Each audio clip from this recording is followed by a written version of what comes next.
Merci beaucoup, merci à Geneviève et puis merci aux étudiantes doctorantes de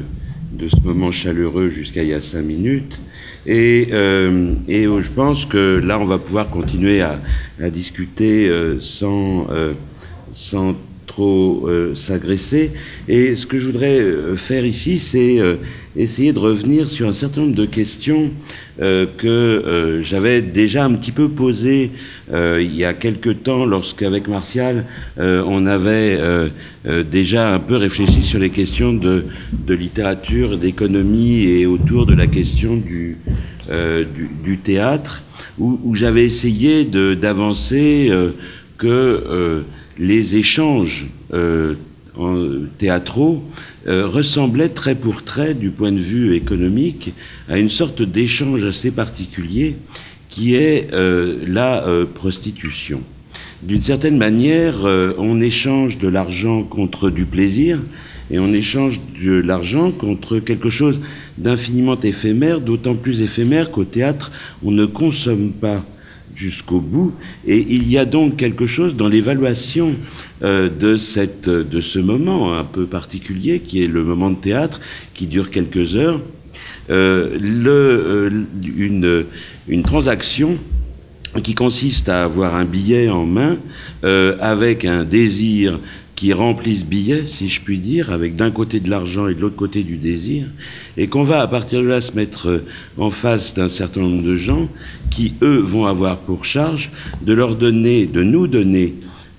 à celui qui a acheté une location et pas une propriété, un moment qui est un moment de performance, c'est-à-dire le moment de leur corps, avec au creux de leur performance quelque chose d'extrêmement intime qui est la voix, c'est-à-dire une vibration qui sort du creux du corps, si je puis dire. C'est toujours difficile de dire ça en public parce qu'on le fait en même temps. Et donc, il y a c'est bien le problème du théâtre. Et c'est pour ça que, contrairement à l'université, les gens paient pour voir ça, d'une part. Et d'autre part, c'est pour s'attribuer un moment qui est le moment du comédien, qui, lorsque c'est, par exemple, dans le théâtre privé, c'est quelqu'un que vous ne pouvez pas vous offrir dans votre soirée parce qu'il est trop cher. Donc vous vous mettez à plusieurs et à partir de là, vous possédez d'une certaine manière pendant un temps donné la présence du comédien pendant 1 heure, 2 heures, 3 heures. Si c'est un one-man show par exemple, un peu moins, mais plus il est connu, plus les places vont être chères. Donc à partir de là, c'est exactement la transcription, si vous voulez, du fait que vous pourriez en effet avoir quelqu'un chez vous, mais il faudrait le payer, je sais pas, 200 000 $. Comme vous n'avez pas 200 000 $, vous vous mettez à 200 000 pour essayer de le voir, ou vous mettez à moins, et à ce moment-là, vous payez plus, et ainsi de suite. Donc, il y a quelque chose qui me paraît assez intéressant dans l'observation, puisque l'idée c'est de travailler un petit peu sur l'échange et sur la manière dont les... Alors, est-ce que ce sont des biens? Non, pas du tout. C'est plutôt quelque chose qui est de l'ordre du processus, puisqu'on en a parlé hier, pour cette histoire d'événements éphémères, car je prends le théâtre comme un événement éphémère, contrairement au livre, je vais en parler dans l'instant, et qui, d'une certaine manière, renvoie à l'idée que ce moment éphémère, ce moment instable, ce moment événement, ne correspond que fort mal à la question de la propriété et beaucoup plus à la question, d'une part, de la jouissance et d'autre part, de la location. Alors, je voudrais pour ça, et comme on en avait un petit peu déjà parlé, j'y reviens pas, mais en préparant ce travail, j'ai été, je me demandais sur quel type de texte j'allais m'appuyer, d'autant que j'ai plus l'habitude de m'appuyer sur des questions de performance, mais il aurait fallu apporter des images, et puis on en a un petit peu parlé hier à l'issue de la communication de Martial, ou alors des textes plus anciens, c'est-à-dire du Shakespeare, c'est-à-dire de l'argent contre de la chair, par exemple, comme il est dit dans Le Marchand de Venise, et bon, c'est déjà fait. Et puis, en revenant sur un certain nombre de mes textes fétiches, je suis revenu sur le texte de Bernard-Marie Coltès qui s'appelle « Dans la solitude des champs de coton », dont je vais essayer de vous parler pendant un quart d'heure, 20 minutes ici. Et l'idée, c'est de dire en fait que le théâtre va dire l'échange principal et va nommer cette chose qui se dégage, hein, qui est entre, comme on l'a vu ce matin dans le superbe travail de Catherine, qui se situe d'une certaine manière entre l'argent d'un côté et la jouissance de l'autre, quelque chose là et là au milieu qu'il va falloir nommer. Alors il est clair qu'au théâtre, on ne possède rien sinon son billet, et le spectateur ne touche ni les objets, ni les corps des acteurs, contrairement au lecteur qui tient son livre en main, qui touche son livre, comme il tient son bien, il l'a acheté. Les spectateurs ne saisissent donc pas physiquement, en principe, la réalité du spectacle, c'est-à-dire les corps et les objets. Mais justement, dans la performance contemporaine, c'est ce qu'on essaie de faire, c'est-à-dire de passer autour de ça pour qu'il y ait, j'entends la performance contemporaine depuis, en gros, les années 60, c'est-à-dire depuis l'avant-garde américaine, où il s'agit de passer au-dessus du système platonicien du regard et de l'ouïe pour aller jusqu'au toucher, pour aller, y compris parfois, on va manger, donc il va y avoir le goût, etc. Donc,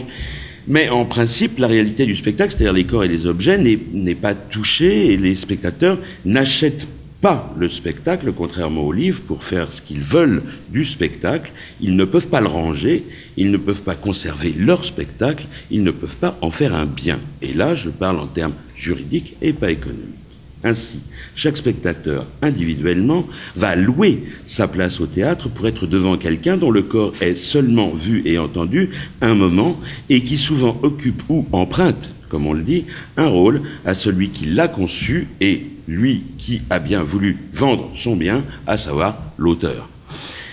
du livre. Ainsi, posséder un livre en l'ayant acheté n'est pas assister à un spectacle de théâtre en ayant loué sa place. Il me semble que c'est tout à fait différent. Et cette location particulière, qui est celle de celui qui est présent pour jouir du corps d'un autre sans le toucher, donc une prostitution à blanc, si je puis dire, pour entendre les vibrations de l'autre sans faire entendre ses propres vibrations à soi, puisqu'il est convenu depuis un peu moins d'un siècle qu'on se taise quand on est spectateur, est soumise à un jeu de virtualisation, à un passage et à une hésitation à nommer ce que peut être le plaisir dans le théâtre, car c'est un plaisir véritable, et en même temps c'est un plaisir sans véritable consommation physique, mais qui se situe véritablement au creux de l'échange, lors de la location, et c'est sur quoi repose l'ensemble du processus. Pour être plus clair, et pas simplement renvoyer à l'article dont je vous parlais, je vais donc prendre Coltès. Dans La solitude des champs de coton, c'est un texte court, en plus, c'est l'avantage du théâtre, vous savez, c'est qu'on travaille sur des textes courts plutôt que les gens qui travaillent sur des romans et qui ont évidemment beaucoup plus de difficultés à faire état de leur culture. Donc celui-là est assez court, il fait 61 pages, mais on peut tenir quand même environ 1h30 avec. Et dans Les solitudes des champs de coton de 1986, met en scène un dealer et un client, dans la mise en scène un noir et un blanc, dans la première mise en scène, qui est la mise en scène de Chéreau, dans une apparente situation de deal. Donc on a un dealer, un client. Et on voit tout de suite que derrière ce premier masque, dealer-client, on a un deuxième masque qui est celui qui vient là, dont on ne sait pas exactement pourquoi il est là, et l'autre qui sait pourquoi l'autre est là, c'est-à-dire qui vient lui vendre de la drogue, et l'autre qui vient théoriquement en acheter alors qu'il dit que non. Ça, c'est le premier point, la drogue. Le deuxième point, qui est évidemment transparent, c'est la prostitution. À savoir qu'il y a véritablement le dealer, c'est le prostitué, et l'acheteur ou le client, c'est le micheton qui ne sait pas pourquoi il est là, comme la plupart des gens qui passent dans la rue lorsqu'ils sont accostés par des prostituées. Donc, on est donc dans ce lieu, cette rue, voilà, entre deux endroits qui sont allumés, et il va y avoir cette rencontre. Donc, on a d'une part une sorte de malentendu qui ne sera jamais dissipé entre ce dealer et ce client. L'un, le dealer, veut croire ou veut faire croire à l'autre et au spectateur que la présence de l'autre dans la rue à cette heure tardive est en soi l'aveu d'un désir. L'autre, qui voudrait ne pas être le client, puis passer pour un client, puis va jouer le rôle du client, va revendiquer d'abord la banalité, la gratuité, l'innocuité d'un trajet nocturne, qui dit « moi je passe là par hasard ». Bien. Alors, A priori, on a donc une situation. Coltès a été à l'école, il a quasiment été dans des instituts d'études théâtrales naissants, donc il a lu Étienne Souriau, les 100 000 situations dramatiques, donc il part sur une situation. Mais alors, Coltès, qui est quelqu'un de malin, va en plus mettre une épigraphe extrêmement intéressante au début, qui n'est pas une indication scénique, qui est là pour le lecteur, mais qui peut être dite et donc performée. Un deal. Définition. Un deal est une transaction commerciale portant sur des valeurs prohibées ou strictement contrôlées, donc vous me voyez venir, et qui, vous me voyez venir, c'est-à-dire vous avez vu le deal qui est celui du hash ou de la cocaïne ou de l'héroïne, mais vous avez vu le deuxième derrière qui est la question de la prostitution, mais je vous demande d'écouter théâtre. Hein. Donc un deal est une transaction commerciale portant sur des valeurs prohibées ou strictement contrôlées et qui se conclut dans des espaces neutres, indéfinis et non prévus à cet usage. C'est de l'intérêt des salles polyvalentes, entre pourvoyeur et quémandeur, par entente tacite, signe conventionnel ou conversation à double sens, le but de contourner les risques de trahison et d'escroquerie qu'une telle opération implique, à n'importe quelle heure du jour et de la nuit, indépendamment des heures d'ouverture réglementaire des lieux de commerce homologués, mais plutôt des heures de fermeture de ceux-ci. C'est-à-dire que le théâtre, c'est d'une certaine manière ce qui est derrière la question 1 du deal, 2 de la prostitution, c'est ce qui se passe le soir, justement, à travers cette déclaration d'auteur, on a bien un motif de théâtre qui est suggéré comme dans un grand jeu d'énigmes où il convient par entente tacite de remplacer un mot comme un autre, exactement comme tout au début de Don Juan avec la scène du tabac, vous vous souvenez, où il faut enlever le mot de tabac et le remplacer par matière, théâtre, tout ce que vous voulez, à ce moment-là, ça prend sens.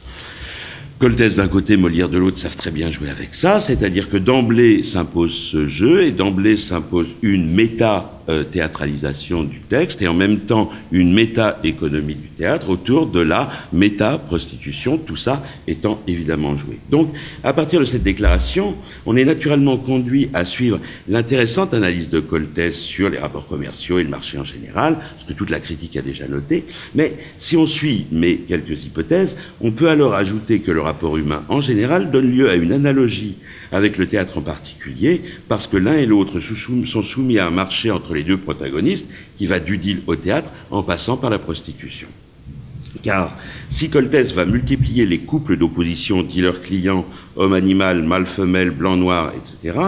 et dans le même temps va multiplier les entrées du désir et les possibilités de jouissance possibles, et seulement possibles, puisqu'on est au théâtre, il intègre, et ça c'est très important, seulement possible puisqu'on est au théâtre, il intègre dans le dialogue qu'il écrit une situation éminemment théâtrale et simultanément économique, c'est-à-dire qu'elle est tout à fait particulière puisqu'elle est celle d'un processus et d'une performance, qui est un processus et une performance de désir infini, inassouvible, ce qui fait que tout l'intérêt de la mise en scène et de la performance, à proprement parler, c'est de pas performer, c'est-à-dire que ça va figurer ce que l'échange a toujours d'insatisfaisant, a toujours de incomplet, et on en a parlé hier, à propos d'un plasticien, avec ses histoires de t-shirts, etc., cette histoire d'échange, c'était merveilleux hier, parce qu'on avait l'impression, si vous voulez, qu'il commentait Coltès en même temps, c'est-à-dire que son histoire, justement, d'échange de soi contre les autres, eh bien, n'a pas été totalement satisfaite, puisque tout son soi n'a pas été échangé et n'a pas été remplacé par le soi des autres. Et ça, il me semble que c'est très très important dans le travail théâtral, c'est très important dans cette performance, installation qu'on a vue hier, c'est-à-dire qu'il y a du reste. C'est-à-dire qu'en gros, le rapport économique qui consisterait à acheter complètement ou à louer totalement est toujours, et tu le disais ce matin Catherine, est toujours obvié d'une certaine manière par un reste qui est là, qui est le reste du désir inassouvible, infini, et qui se met au creux de la valeur et qui à partir de là va être tout l'intérêt du jeu de l'échange. La performance est l'échange, elle performe l'échange économique et libidinal et donne lieu à cet échange même en abîme ou en creux entre le comédien et le spectateur. À ceci près que ce n'est pas un écho, ce n'est pas une métaphore, ce n'est pas une image, mais bien la réalité de l'échange performé théâtrale. Le fait que si le désir circule entre le dealer et le client, il est clair aussi que du désir passe entre le comédien et l'autre comédien, mais aussi entre les comédiens et le spectateur, parce que cette circulation économique, esthétique et libidinale est performée non seulement dans l'espace de la fiction, non seulement sur le plateau, mais dans le bâtiment théâtral lui-même, dans la séance, et qu'elle inclut l'ensemble des participants à la séance, qui sont tous à la recherche de ce reste que ce billet désigne. Donc, si on part de la situation, comme on peut le dire lorsqu'on a suivi donc les cours de théorie théâtrale dans les années 70 avec Étienne Souriau, eh ben, on voit que cette situation met en présence, d'une certaine manière, quelqu'un qui va offrir et un autre qui est là, circonspect, qui théoriquement veut pas, mais qui est là pour vouloir. C'est-à-dire qu'il ne sait pas très bien s'il doit acheter, autrement dit, accepter le rapport qu'on lui propose ou pas. On ne sait pas si, on pourrait entendre en anglais parce que c'est encore plus clair, if you can buy it or not. Hein, est-ce que vous allez l'acheter, mon truc, hein? Y en a un qui joue et l'autre qui, a priori, ne joue pas et regarde celui qui joue le regarder. Le dealer, ainsi, va bonimenter, va se montrer, va offrir, va promettre, va dire qu'il sait qu'il est là. Il répond donc à la question de Shakespeare, who's there, et d'autre part, il sait pourquoi il est là, et le bonimenteur comédien est alors celui qui agit, celui qui voit, celui qui, je cite, s'approche de vous, malgré l'heure qui est celle où, d'ordinaire, l'homme et l'animal se jettent sauvagement l'un sur l'autre. C'est-à-dire qu'il sort du système où on jette les uns contre les autres dans la rue, etc., dans le métro, ou peu importe où, et il va entrer dans le bâtiment de théâtre où les choses vont se faire à blanc, ça sera tout aussi violent, mais à blanc. Donc, il est là, je cite aussi, dans ce crépuscule, il voit l'autre, ou plutôt, il voit et il fait s'animer et s'allumer le désir de l'autre,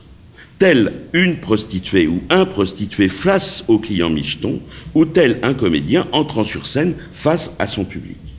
Que faire de tout ce désir? Comment le canaliser? Comment l'investir? Comment l'intégrer à l'offre qu'on fait? Autrement dit, comment faire avec cette plus-value exigée par le futur acheteur et qui, de fait, est centrale dans la relation, mais elle est imaginaire, bien plus centrale que la chose, si la chose existe même. Que faire avec la plus-value du désir dans l'échange théâtralo-dealero-économico-théâtral? C'est la question. Réponse de Coltès, page 10, donc on est déjà à 25 minutes. Et moi aussi, je m'approche de vous comme le crépuscule approche de cette première lumière, doucement, respectueusement, presque affectueusement, laissant tout en bas, dans la rue, l'animal et l'homme tirer sur leur laisse et se montrer sauvagement les dents. En effet, comme les putains et les acteurs, le dealer doit, à cette heure, ménager, préparer son public, lui proposer un lieu autre, une hétérotopie, un lieu pacifique, un lieu où l'on est dans l'être ensemble, mot que je déteste,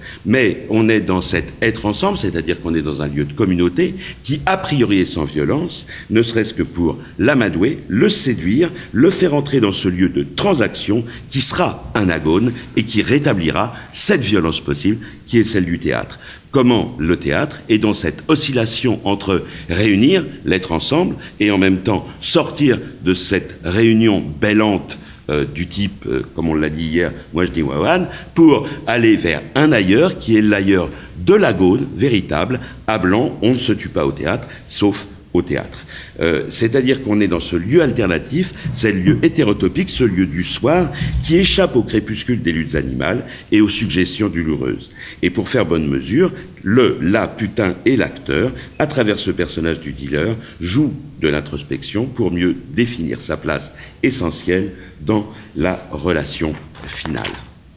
Alors, je vais terminer en disant que quand on prend ce texte qu'on publiera donc à ce moment-là j'entrerai un peu plus dans le détail, comme j'ai déjà fait, comme ça je serai tranquille, on a quand même l'idée que dans cette relation que Coltès met en place, on voit que un autre fantasme du théâtre, complémentaire au fait de voir l'échange libidinal se faire, s'est élaboré pendant toute la mise en scène, pendant toute l'écriture, puisqu'il s'est agi de montrer que le rapport d'échange de désir dealer-client, putain-micheton, comédien-comédien, est aussi le rapport d'échange de désir comédien spectateur, comme je le disais, mais performer, non seulement sur la scène, mais aussi dans l'ensemble du bâtiment et de la séance. L'échange libidinal est alors performé et partagé par tous, praticiens et spectateurs. Dès lors, le contrat n'est plus seulement qu'on paie pour voir, ou qu'on paie pour frôler, par la représentation illusionniste, distanciée ou symbolique, l'action des corps exécutée sur la scène, mais qu'on paie pour participer à cette action et que cette participation est déceptive.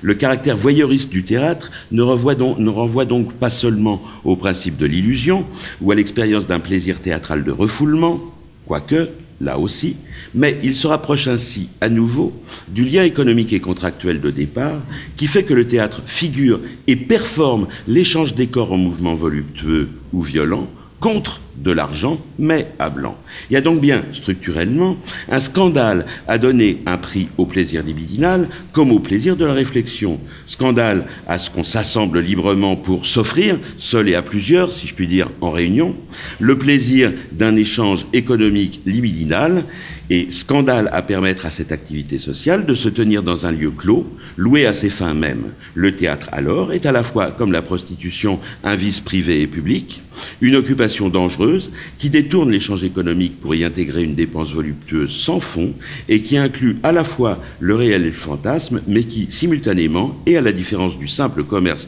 de la prostitution, réfléchit sur cette occupation en la mettant en art et en la mettant en question. Ressentir et simultanément penser, seul et à plusieurs, une transaction entre les mots, la prestation d'un comédien, la mise en place d'une intrigue, et que ces mots, cette prestation, cette performance et la représentation de cet échange signifient tout cela pour en retirer un intérêt passionnel et axiologique via une dépense d'énergie commune. C'est bien là la manière de prendre l'échange économique pour son principe, pour lui donner par le théâtre de la valeur, une valeur qui ne sera jamais comblée. Je vous remercie. Merci.